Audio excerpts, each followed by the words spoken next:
근데 성경에 나오는 아담이 낳은 자식 한 3명 정도가 중요하게 얘기가 되어지는데 첫 번째가 가인입니다. 세상에서 카인이라고도 그러죠. 그래서 카인의 후예라는 무슨 작품도 있죠. 가인이 있고 그 다음에 아벨이라고 있어요. 근데 이 가인과 아벨이 잘 자라서 뭐 이제 아벨은 이제 양을 치고 가인은 농사 짓고 해서 하나님께 뭐 이렇게 제물을 바쳤는데 가인이 평상시의 삶이나 뭐 여러 가지가 하나님께 마음에 안 들었던 것 같아요. 그래서 아벨의 제사를 받으시고 카인의 제사는 받지 않으셨어요. 카인이 그런 거 하나하나가 이제 거슬려 가지고 왜 저게 나보다 낫지? 그래서 그게 이제 심령이 뒤틀려 가지고 동생 아벨을 쳐 죽여버립니다. 아벨을 쳐 죽여버려요. 그래서 가인은 당연히 이제 하나님께로부터 벌을 받고 이제 떠돌아다니는 그런 삶을 살게 되는데, 그래서 그 가인에 대해서 한마디로 뭐라고 표현하냐면 오늘 읽진 않았지만 16절에 보면 가인은 주님 앞을 떠나서 이렇게 표현합니다. 주님 앞으로 떠났다는데 주님 앞에서 떠날 수 있습니까? 없죠. 하나님은 어디에나 계실 수 있는 분이니까 그분 앞에서 떠날 수가 없으니까, 이건 무슨 뜻이냐면 가인은 이제 하나님과 멀어진 삶을 삽니다 라는 뜻이에요. 하나님 없는 삶을 삽니다 라는 뜻이라고 생각하시면 되겠습니다. 무슨 말인지 이해되시죠? 가인은 그런 삶을 살 수밖에 없는 사람이 되어버린 것입니다. 근데 그 가인이 자기 아내와 동침합니다. 그래서 에녹이라는 자식을 낳는데, 그러면서 그 에녹의 이름을 따서 그 성을 에녹이라고, 도시를 세우고 에녹이라고 그 도시 이름을 짓습니다. 가인한테 하나님께서 너는 떠돌아다녀야 된다 그랬거든요. 떠돌아다녀야 되는 가인이 도시를 짓고 거기에 정착했다는 것은 순종한다는 거예요? 불순종한다는 거예요? 불순종한다는 거예요. 난 떠돌아다니는 거 귀찮습니다. 이제 난 뭐 어디 정착하겠습니다. 하나님은 분명히 넌 떠돌아다니라고 그랬는데 가인은 그걸 거부하고 정착하기 시작합니다. 그래서 이 에녹 도시가 일부 학자들은 도시국가의 시초가 된 그런 곳이다라고 말하기도 합니다. 자, 그 다음에 18절에 보면 에녹은 이랏을 낳고 이랏은 무후야엘을 낳고 무후야엘은 무드사일을 낳고 무드사일은 라멕을 낳았다. 가인의 6대 손 라멕에 대해서 이제 본격적으로 얘기가 19절부터 이어지는데요. 라멕이란 이름의 의미는 확실치는 않아요. 뭐 강한 자란 뜻도 있고 젊은 자란 뜻도 있고 왕이란 뜻도 있는데, 아무튼 종합해 보면 강력한 사람이란 뜻은 맞습니다. 이 사람은 굉장히 강력한 그런 사람이었던 것 같아요. 가인의 혈통에서 이렇게 강력한 사람이 나온 것이죠. 그 19절에 보면 라멕은 두 아내와 함께 살았다. 한 아내의 이름은 아다이고 또 한 아내의 이름은 실라이다 라고 이야기합니다. 이 강력한 사람이 아내를 2명을 두는 거예요. 이게 일부 다처제가 시작된 겁니다. 여기서 일부 다처제가 시작하는 거예요. 이 악한 전통이죠. 일부 다처제는 정말 악한 전통입니다. 이게 여기서부터 시작되는 거예요. 이 사람한테. 아다란 이름의 뜻은 장식품 뭐 이런 뜻이고요. 실라란 이름은 그림자란 뜻입니다. 그러니까 늘 이렇게 옆에서 아름다운, 장식품같이 아름다운 아내가 있고 또 늘 그림자와 같이 옆에서 동행하는 그런 아내가 있다는 거죠. 라멕한테는. 굉장히 어떻게 보면은 복받은 사람이죠. 세상적으로 봤을 때는. 거기다가 자식들은 더 대단합니다. 20절에 보면 아다는 야발을 낳았는데 그는 장막을 치고 살면서 집짐승을 치는 사람의 조상이 되었다. 장막을 치고 살면서 집짐승을 치는 사람의 조상이 되었다는 건 뭐냐면 이 사람이 본격적으로 목축업을 시작했다는 뜻이에요. 이게 사업을 했다는 거죠. 뭐 자기가 잡아먹고 뭐 그럴 자기가 이렇게 젖을 이렇게 받아내고 잡아먹을 털 갖고 그럴 정도로 키우는 게 아니라 아주 이렇게 대단위로 처음으로 키우는 사람이 이 사람부터 시작됐다는 거예요. 목축업의 시조가 되었다는 얘기입니다. 이해되시죠? 그 다음에 그의 21절에 그의 아우의 이름은 유발인데 유발은 수금을 타고 퉁소를 부는 사람의 조상이 되었다. 유발은 예술 쪽을 꽉 잡았다는 거예요. 악기 쪽을 꽉 잡았다는 얘기입니다. 예술가의 조상이 되었다는 건 대단한 거죠. 하나들은 목축업, 하나들은 예술가, 여기서 끝나지 않습니다. 22절에 보면 또 다른 아내 실라는 두발가인이라는 아이를 낳았다. 그는 굴이나 쇠를 가지고 온갖 기구를 만드는 사람이다. 굴이나 쇠를 가지고 모든 기구를 만드는 사람이는 이게 뭐가 중요한가? 그냥 대장장이 남 만들고 산 만들고 망치 만들고 이 정도가 아니라 무기를 만들 수 있잖아요. 이해되세요? 대장장이는 무기를 만들 수가 있습니다. 그래서 굉장히 중요한 존재인 거예요. 대장장이는. 그러니까 아들 중에 한 명은 무기를 만들어낼 수 있는 그런 아들이 태어났다는 겁니다. 거기다가 이 나아마라고 하는 누이가 있었다고 그러는데 이 나아마가 이름의 뜻이 유쾌하다, 즐겁다 이런 뜻이거든요. 그러니까 이 고대에는 여자의 이름은 거의 얘기하지 않습니다. 여자 딸의 이름은 그냥 삭제해버립니다.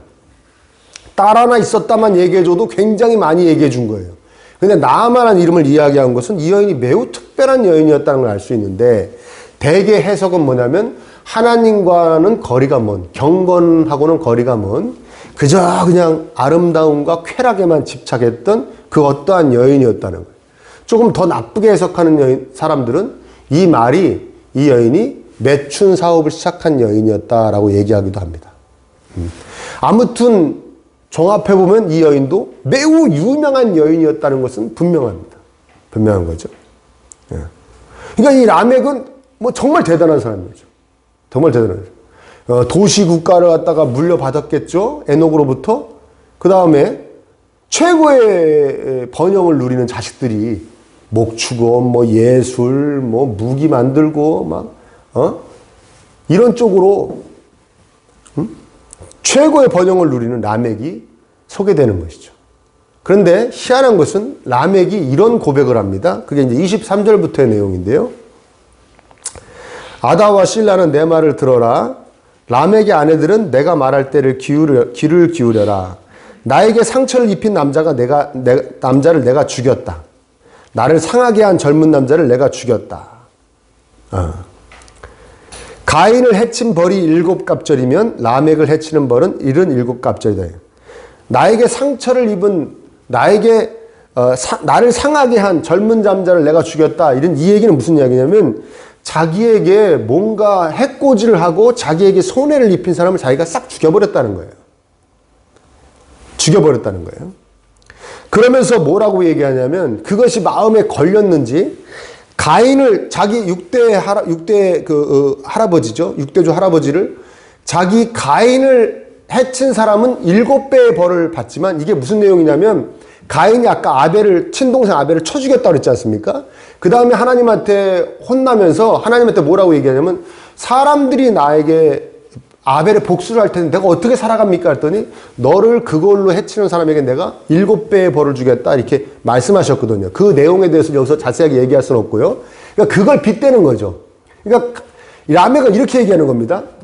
우리 6대손 할아버지는 그냥 자기 마음에 안 든다고 친동생을 때려 죽였는데도 그 죄로 인해서 누군가 보복을 하면 7배의 벌을 하나님이 주신다고 그랬으니 나는 그냥 꼴 보고 싶다고 때려 죽인 게 아니라 나에게 손해를 끼친 사람을 때려 죽였어. 그러니까 나는 더 죽일만 했지. 그러니까 나를 벌한 사람은 77배의 벌을 받아야 돼 라고 얘기하는 거예요. 이해되십니까? 무슨 말인지? 이해되시는 거죠? 네. 그냥 자기 맘에 안 들었다고 죽인 사람도 그거를 갖다가 해치면은 7배니까 나는 나한테 손해 끼쳐서 해친 거니까 나한테 내가 잘못했다고 나를 해치려고 그러면 그건 77배의 벌을 받아야 돼 라고 얘기하는 겁니다. 희한한 노래죠. 노래가 내가 사람을 죽였다, 죽일만 해서 죽였다, 그러니까 나를 해치지 말아다오 이런 얘기 아닙니까? 큰일 난다 나 해쳤다가는. 근데 여러분 참 안타까운 게 이게 성경에 나오는 인간이 부른 첫 번째 노래입니다. 사람이 부른 첫 번째 노래. 이 노래가. 이게 노래예요, 노래. 이 거룩한 성경에 이 노래를 왜 기록하셨을까? 하나님을 떠난 가인의 후손의 상태를 그냥 딱 말해주고 있기 때문에 그렇습니다.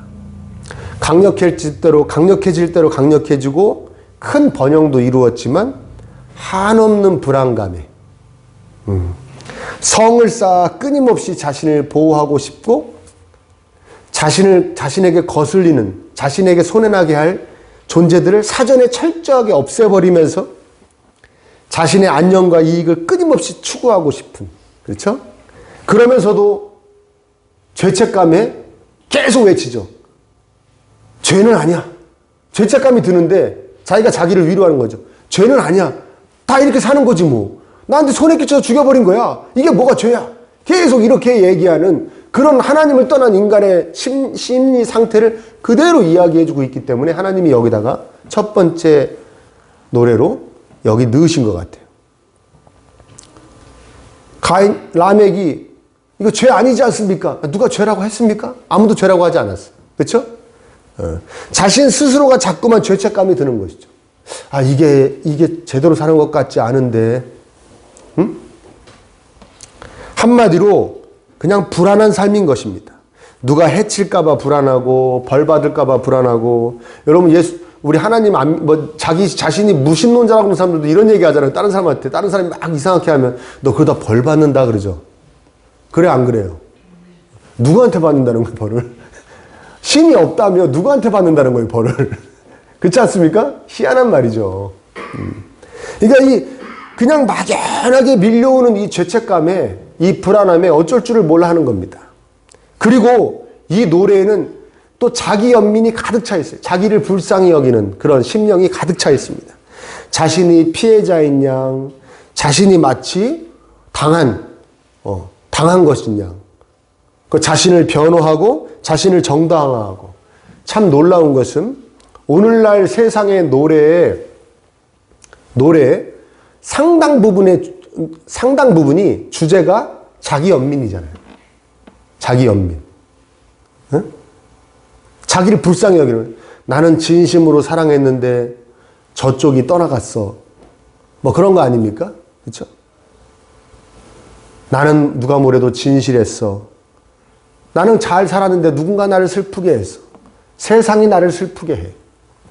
그래도 꿋꿋하게 한번 살아볼게. 이거 다 자기 연민입니다. 자기를 불쌍히 여기는 것이죠. 그것이 가인의 노래에 담겨있는 그런 내용입니다. 불안함, 죄책감으로 인한 자기 연민, 자기 정당화, 이런 것. 그게 다 들어가 있습니다. 반면에 또 다른 후손이 하나 소개됩니다. 25절에 보시면 아담이 자기 아내와 동침하였다. 마침내 그의 아내가 아들을 낳고 말하였다. 하나님이 가인에게 죽은 아벨 대신에 다른 씨를 나에게 허락하셨구나. 그의 아내는 그 아이의 이름을 셋이라고 하였다. 가인이 쳐 죽인 아벨을 대신하는 후손 이야기가 소개되는 거죠. 아벨은 죽었지만 아벨의 뒤를 셋이라는 아들이 대신합니다.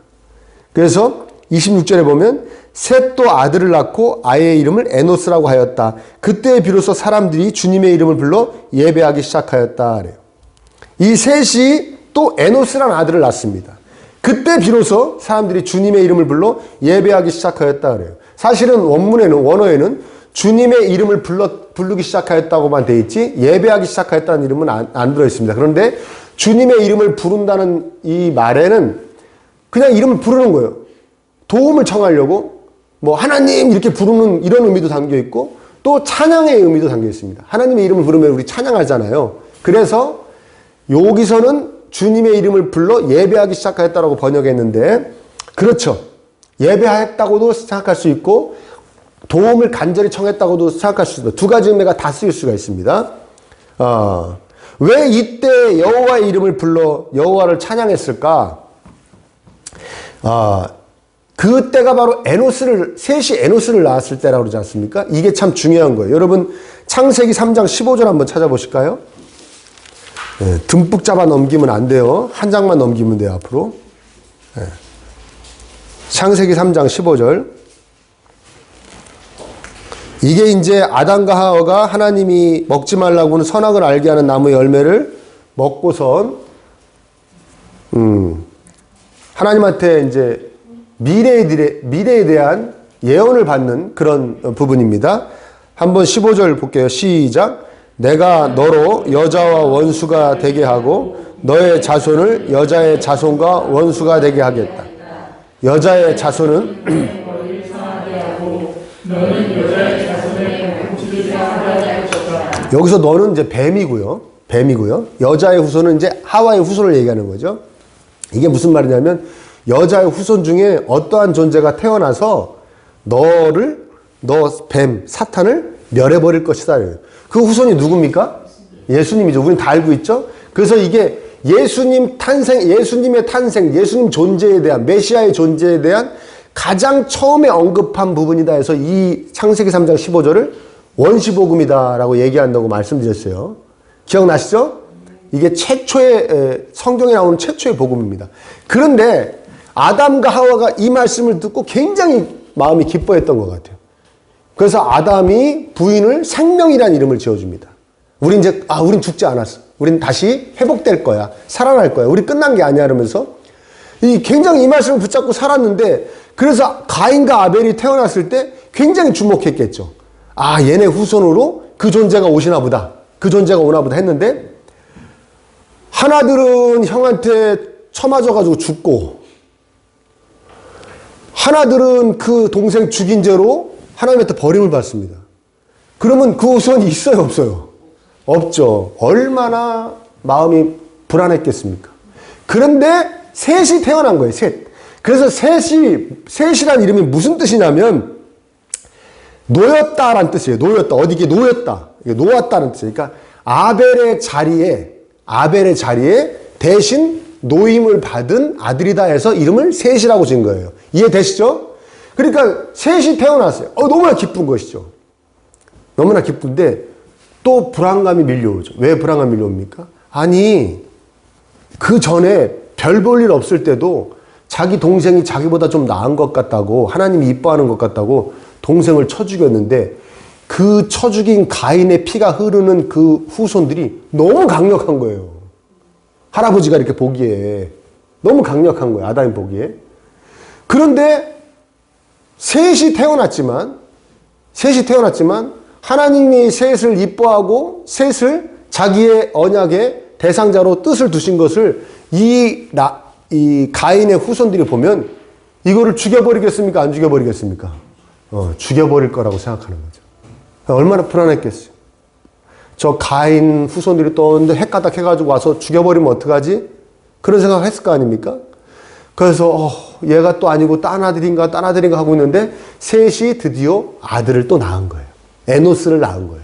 그러니까 아담과 하와부터 시작해서 모든 사람들이 그렇게 얘기한 것이죠. 아, 하나님의 약속이 헛되지 않구나. 하나님의 약속이 이어지는구나. 이 셋의 후손으로 정말 예수님이 오시는 겁니다.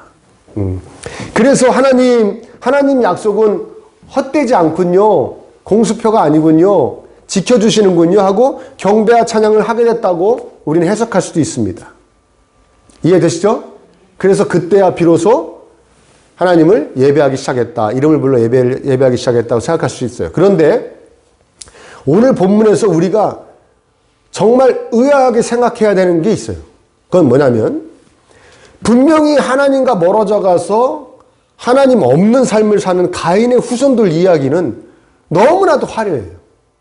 그렇죠? 뭐 목축업의 조상이 되고 뭐가 되고 뭐 예술가의 조상이 되고 대장장이의 조상이 되고 아름답고 즐겁고 뭐 이런 그런 이야기인데 하나님께서 예배를 끊임없이 받으실 그리고 그 후손으로 메시아가 태어나게 하실 셋의 후손의 이야기는 너무나도 단출하고 정말 초라하게까지 느껴집니다. 그렇지 않습니까? 가인의 후손은 막 도시를 세우고 뭐 사업가 예술가 막 하지만 셋의 후손은 뭡니까? 에노스가 태어났다. 그래서 예배하기 시작했다. 에노스라는 단어는요 무슨 뜻이냐면 제가 그대로 읽어드리면 치료가 거의 불가능한 병든 상태나 재난을 당하거나 고통 가운데 있는 상태를 묘사하는 아나쉬라는 단어에서 유래된 이름이다. 이름이 뭐냐면 연약함이에요. 연약함. 여러분 누가 애를 낳고 애 이름을 김연약함이라고 짓겠습니까? 이것도 희한한 집안이죠. 이 집안도 희한한 집안이에요. 애를 딱 낳고선 애 이름을 아이고 연약한 놈 이러고 졌어요. 연약하기 짝이 없다. 부족하기 짝이 없다. 이렇게 지은 거예요. 그러니까 여러분 보통 좀 성경을 읽어도 하나님 없이 사는 쪽은 좀 이상하게 되고 하나님과 관련된 쪽이 좀 잘 되고 번영하고 강하고 이렇게 돼야 되는데 어떻게 이쪽을 더 화려하게 막 수식하시고 정확하게 얘기하시고 이쪽은 그냥 별 볼 일 없어 그냥 세상적으로 봤을 땐 별 볼 일 없어 이렇게만 이야기하시는지 여기만 이렇게 이런 식으로 표현하신 게 아니고요. 나중에 우리 조식의 시간에도 우리 나눴지만 노아의 아들 있지 않습니까? 노아의 아들들 얘기도 함의 후손 중에는 니므롯이라고 그래가지고 엄청난 용사 막 장사에다가 사냥꾼에다가 이런 사람의 이야기가 나오는데 정작 예수님의 조상이 되는 셈의 후손에 대한 이야기는 별 얘기가 없어요. 그냥 아주 담백하게 단출하게 그냥 쑥 적어버리십니다. 왜 그러시는 거죠? 왜 하나님과 관계없는 사람들은 화려하다 강력하다 번영한다 하나님과 깊은 관련을 맺은 사람들은 그냥 별 볼 일 없다. 왜 이렇게 말씀하시는 거예요? 하나님은 이걸 분명히 하시기를 원하시는 거예요. 하나님 나라 백성에게 주어지는 가장 크고도 중요한 부분은 뭐냐면 세상적으로 그럴듯해지는 것이 아니라 하나님을 부를 수 있다는 것이라는 것입니다.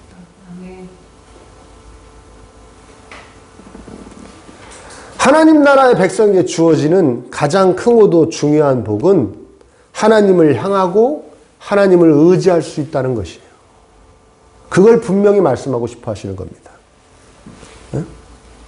셋이 아들을 낳고 이름을 에노스라고 짓고 난 뒤부터 하나님의 이름을 부르기 시작했다는 것은 셋이 어떠한 이유에서인지 모르겠어요. 그냥 자기가 살다 보니 삶 속에서 자기 자신과 모든 인간들의 나약함을 뼈저리게 인식해서 그랬는지 아니면 자기 사랑하는 아들이 태어났는데 이 아이가 너무나 병약해서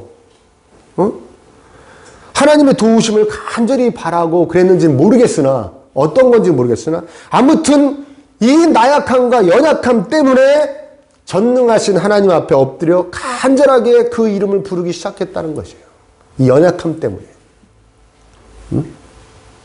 하나님 제 힘으로는 안 되겠습니다. 하나님 도와주세요. 근데 가인의 후손들은 하나님의 이름을 부르질 않습니다. 그러면 뭐 이렇게 행복하게 사느냐? 그것도 아니에요. 늘 불안함에, 죄책감에, 자기 연민에 빠져서 사는데도 하나님의 이름을 부르지 못합니다. 왜? 하나님이 허락하시지 않았으니까요. 아멘?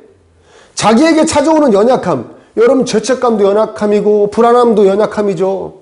자기 연민이 자꾸 드는 것도 연약함입니다. 그걸 가지고 하나님께 나아가지 않습니다. 그냥 어떻게 다른 식으로 해보려고. 그래서 한 게 고작 뭡니까? 노래 지었죠, 노래. 노래 지은 겁니다. 근데 우리 그리스도인들은 하나님 나라 백성은 다르다는 겁니다. 어떠한 연약함이 주어졌던 그 연약함을 가지고 하나님을 부를 수 있다는 거예요. 하나님을 의지하고 하나님께 매달릴 수 있다는 것입니다.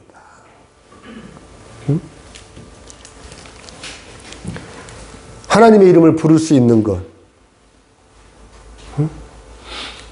여러분 서두에 라멕의 노래에서 라멕이 뭐라고 그런지 아십니까? 노래를 막 부르면서 나는 나 화치려고 그러는 놈들 내가 죽여버렸어. 그러나 이거 죄도 아니야 이 정도는. 이거 다리고 사는 거지 뭐 하면서 그 얘기를 누구 보고 들으라고 그런지 아십니까? 그 노래를.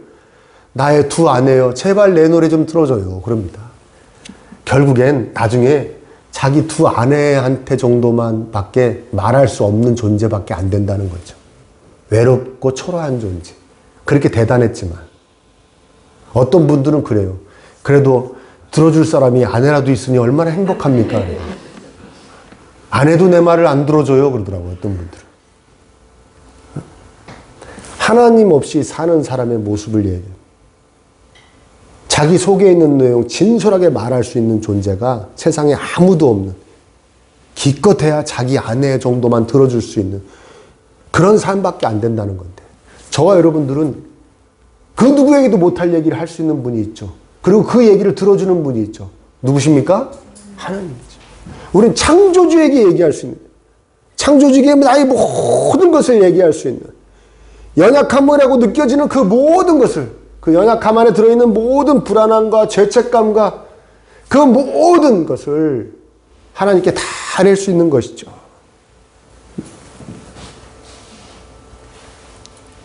우리가 여호와의 이름을 부를 수 있게 해주시려고 예수님께서 십자가에서 우리 대신 처벌받아 주신 것이죠. 그래서 하나님과 우리 사이에 가려놓였던 모든 것들을 다 허물어 버리시고 당신의 피로 우리가 하나님께로 직접 나아가서 우리의 모든 것을 아뢰고 하나님을 의지할 수 있게 해주신 것입니다. 여호와의 이름을 부를 수 있는 것은 엄청난 은혜임을 믿으시길 바랍니다. 하나님 앞에서, 그래서 우리 그리스도인의 복은 뭐냐면 하나님 앞에서 자신이 얼마나 연약한 존재인지를 날마다 깨달을 수 있다는 것이 복입니다. 아멘? 내가 얼마나 연약한 존재.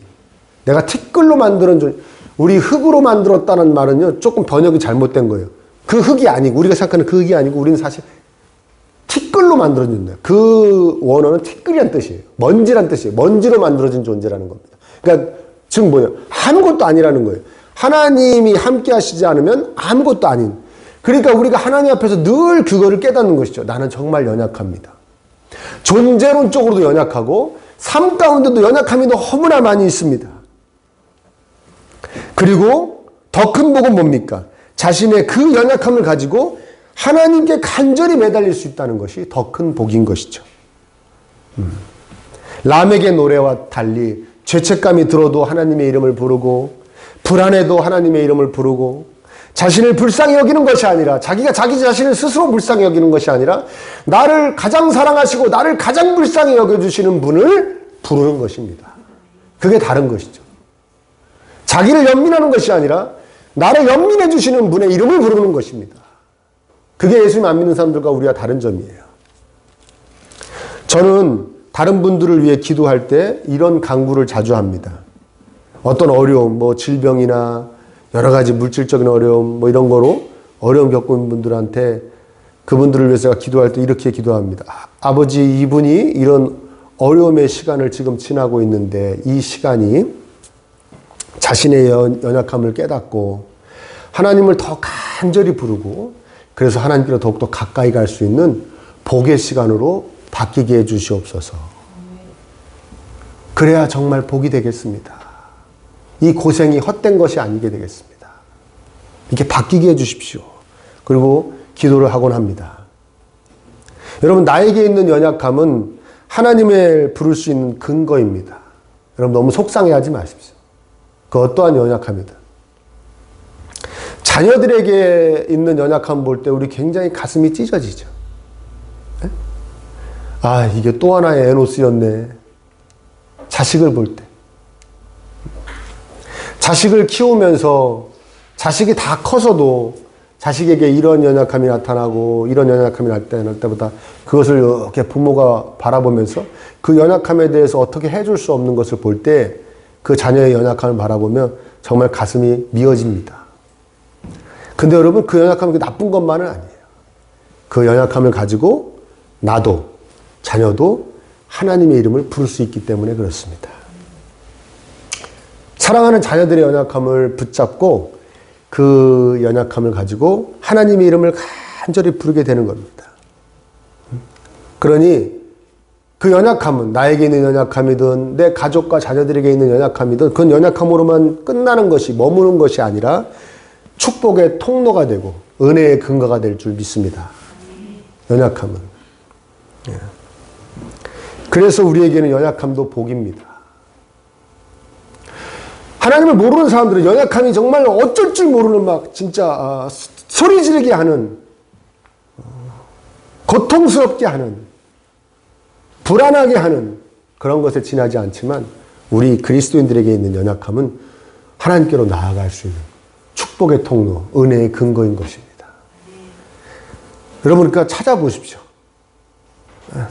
자기가 알고 있는 연약함, 아니면 하나님 앞에서 간절히 무릎을 꿇고 자신의 연약함을 깨닫게 해달라고 기도하십시오. 우리 자녀들의 연약함을 보고 하나님께 매달리십시오. 건강일 수도 있고 삶을 살아가는 태도의 연약함이 있을 수도 있고 사람과의 관계 속에서의 연약함이 있을 수 있고 물질의 부족함으로 인한 연약함일 수도 있습니다. 그 연약함을 가지고 그 연약함 때문에 늘 하나님의 이름을 우리 간절히 부를 수 있다면 우리의 삶은 진정 행복한 삶, 풍성한 삶일 줄 믿습니다.